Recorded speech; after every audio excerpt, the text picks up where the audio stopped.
So, have you ever had this incredibly clear vision for your life, but you just felt completely stuck? Like you couldn't make it happen? You are definitely not alone. Today we're going to dig into a really powerful idea from Wallace D. Wattles' classic, The Science of Getting Rich. It might just be the missing piece of the puzzle for you. It's all about acting in the certain way, and trust me, it could change everything. We've all heard the advice, right? Visualize your goals, make a vision board, think positive thoughts. It's pretty much the foundation of self-help. But does it always work? For a lot of us, we do all that, we feel super inspired for maybe a week, and then nothing. We're right back where we started, and it is so frustrating. And that's the real trap, isn't it? You might have this perfect picture of what you want. A new career, better health, finishing that big project. The vision is sharp, the desire is there, but you're just not moving. So if the vision isn't the problem, what is? What's the disconnect here? Well, this is where Wattles comes in with a really powerful diagnosis. He says success is basically a two-part equation.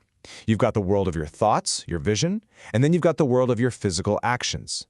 The big mistake most of us make is we treat them like two separate things, when in reality, they have to be completely fused together. And it's so interesting how direct Wattles is about this. He literally says that relying on thought alone is the rock upon which many meet shipwreck. What a powerful image, right? He's saying thought is the engine. It's the creative power that gets the whole process started. But, an engine without wheels? Well, it's not going anywhere. That's where your action comes in. Okay, let's break this down, because getting this distinction is everything. Just think of it like this. Thought is the creative force. It's what impresses your vision on the universe and starts moving opportunities towards you. But action is the receptive force. It's how you physically put yourself in the position to catch those opportunities when they show up. One sends, the other receives. You absolutely need both. And there it is. That's the whole philosophy right there in one sentence. Your vision gets things moving behind the scenes, lining things up for you. But it's your action in the real world that lets you intercept those things and actually make them yours. It's not magic, it's a process. And I think this is where Wattles was so ahead of his time. He wasn't talking about some mystical woo-woo power. He actually warns against trying to just project your thought out into space, hoping for the best. He says your vision works through normal, everyday channels, through people, through business, through social interactions. The opportunities are going to come to you in a totally practical way. So if thought alone isn't enough, what's the other half? What does it actually mean to act? Well, Wattles calls it acting in the certain way. And it's not about doing anything weird or dramatic. It's about doing the things you're already doing, but in a really specific and, honestly, a very modern way. So here's the definition, and it's just so grounded.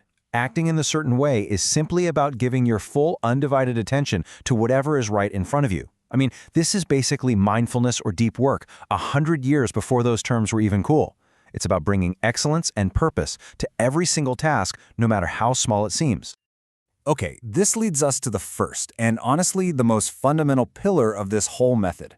It sounds so simple, but it's a game changer that just cuts right through procrastination and regret.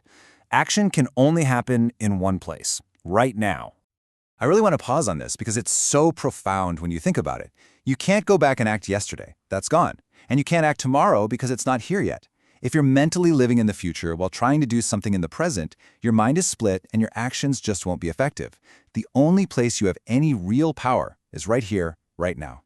And the second pillar, well, it's just as crucial. It's about acting on the people and things in your immediate environment.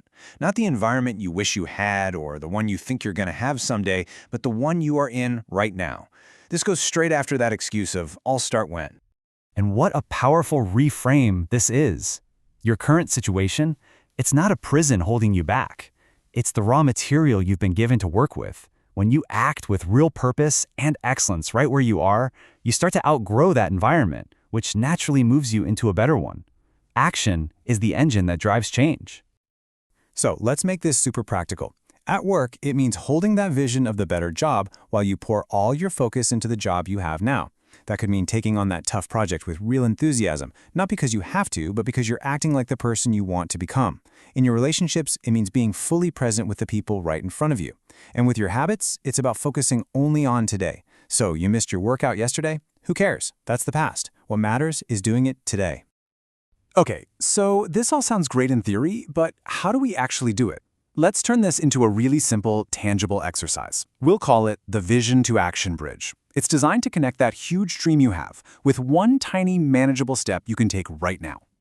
It's just 3 simple steps. First, just hold that vision of what you want. Okay, let's say I want to write a book. I've got the vision. Second, I ask myself, what is one single thing I can do right now with what I have to move toward that? It could be as simple as opening a blank document and writing one sentence. And third, I do that one thing with my whole mind. Phone off, tabs closed, just me and that one sentence. That's it. That's the whole practice. Now, when you zoom out, you start to see the incredible effect this has over time. This isn't about one big heroic effort that changes everything overnight.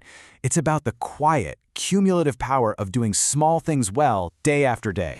What Wattles understood, and what modern science has confirmed with ideas like atomic habits, is that successful actions compound.